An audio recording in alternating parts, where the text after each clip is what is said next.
What's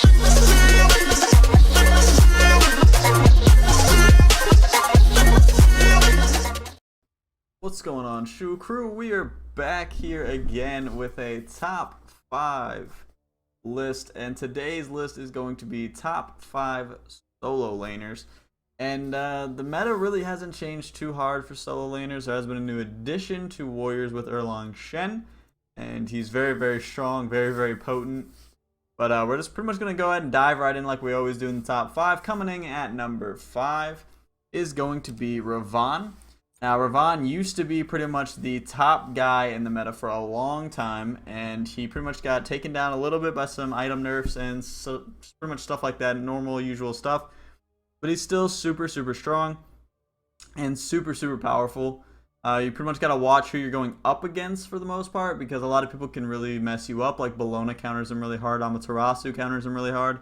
And yeah, that's pretty much it. I think Guan Yu kind of counters him a little bit with his spin attack thing and self-heal. Yeah, pretty much you just got to make sure you can stay at a decent, like, you can be up close and not get disarmed, and make sure that you're going to out-damage if you're up close with them. Which is why Guan Yu's a problem, Amaterasu's a problem, Bologna's a problem because she can disarm you. And just, she's still really good. You just got to make sure you watch out for those. A lot of mages you got to kind of look out for, because they will hurt you a lot more than you will them at first. But then later on, you'll pretty much be able to go in and mess them up and just slow them, root them, just burst them down like no tomorrow. You can leap in with your ultimate to just do absolute massive damage. You can get that increase on your shield and your health with his passive. Coming in at number 4 is a guy that was out of the meta for a long time and came back here pretty recently, a couple patches ago. But it's Odin. And Odin is really strong. He's really, really, really potent if you get fed early on. The only problem with Odin is that your role switches a lot late game. A lot of solo laners will actually be able to come in late game and deal a butt ton of damage. But now with Odin, once you get late game, you won't be able to really do much, because people can build against you, build a little bulky, be able to take your leap, get away from it, and stuff like that. If you're going against an Willix, you literally get shut down. So, I mean, he's really good still. Really, really strong, really potent. His combo is really, really deadly if you can land it on a squish. The jungler comes in to gank you, and you just leap up and just completely wreck their life. You'll be fine. The only problem with him is that once you do your leap, you're pretty much done. So CDR is super crucial on Odin. If you're just sitting there waiting on cooldowns, you're not really going to be able to do much. One of the updates here recently as well was you're actually able to just walk through your Odin ring now. You don't actually have to leap out of it yourself. You can walk through, but enemies cannot, which is really, really nice. You'll be able to use that to kind of get away and stuff like that. The healing reduction is always strong as ever, and not to mention his passive is really strong as well. But yeah, and not to mention, I believe, yeah, that was the other thing too. When a god dies at all, like in the entire game, he gets a stack that it gives him bonus movement speed and power, and it can stack up to 5 times in the last 8 seconds. So if somebody gets a double kill somewhere else, you're going to be getting a little bit of movement speed and a little bit of power, which is really, really nice. It's a new actually addition to his passive, and then you also get his basic passive, where if somebody dies in your ring, then you get the permanent stacks as well. But yeah, so we're going to move on to number 3, and number 3 is going to be coming in as the always mid-ground for solo. It's pretty much the safest pick right now. She's super strong, probably will always be strong, and it's Bologna. She has a disarm, she has a bludgeon, that's just stupid damage. She's got a shield to give you an absorb. Her ultimate's a leap and a debuff and a buff for yourself. Like, her kit is incredible, and it's probably one of the most... how can I word this correctly? Probably the best, well put together god in the game. Like, her kit is the strongest and synergizes the best, in my opinion, and probably one of the best design gods in the game as well. But she's insanely strong. She will always be insanely strong. There's really not much I can say about her that she doesn't say about herself already. We're just going to skip pretty much right on by her, but let her know that she's number 3, and she very well deserves that spot. We're going to go into number 2. And number 2 is actually going to be Guan Yu. And Guan Yu's been seeing some love here lately, guys. He's been seeing a lot of love. He's been getting a lot of cool skins. He's been getting a lot of kind of reworks on his abilities. He's been getting a lot of items that are going to be helping him out.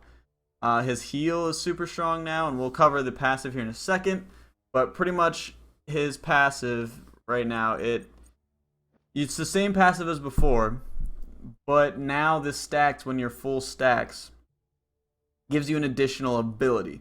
So like if you look at this, it tells you that it gives an additional damage acceleration for 20% per hit, and the slows for 2 seconds, stun for 1.5.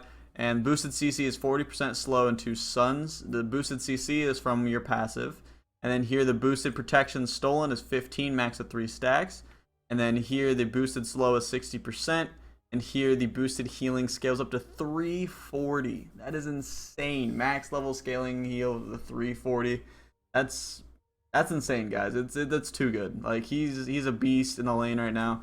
Like I said, he kind of shuts down Ravon a little bit because Ravon comes in at you. You just Talu's assault and just shred his protections, get his protections, and then just damage him down. And if worse comes to worse, cavalry charge away, and you can heal yourself up if Ravon tries to damage you back.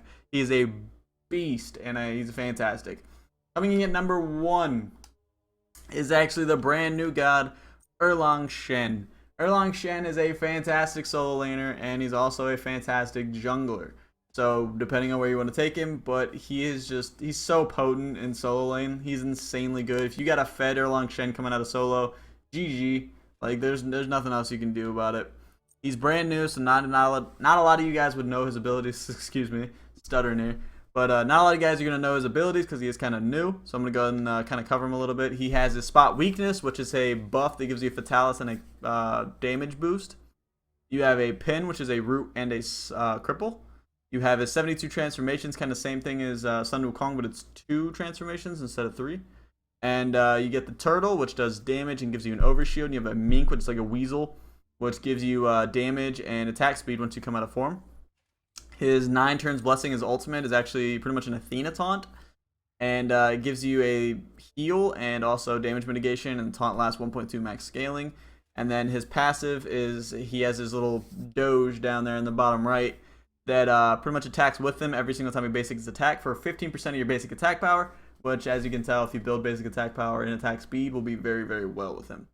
Yeah, guys, that is definitely the top 5 solo laners for today. If you guys did enjoy this video, make sure you hit that thumbs up for me, and make sure you comment down below anybody you kind of wish you would have saw on the list or that you think deserves a better spot than maybe, let's say, Odin and something like that, because Odin was like, he was a teeter-top pick for me, but like he's so strong right now. I couldn't not put him on the list, and that's why he's not any much higher than number 4. But yeah, and also if this is the first video you've watched me, excuse me just stumbling over my words. This isn't how I normally am. It's just not really feeling it today. But yeah, if you did enjoy the video, and if you do agree with my top 5, hit that subscribe button as well to become part of the Shrew crew. It's where all the cool kids come to hang out and learn a thing or two about Smite. That's pretty much it for me, guys. So we'll talk to you on the next video. Peace!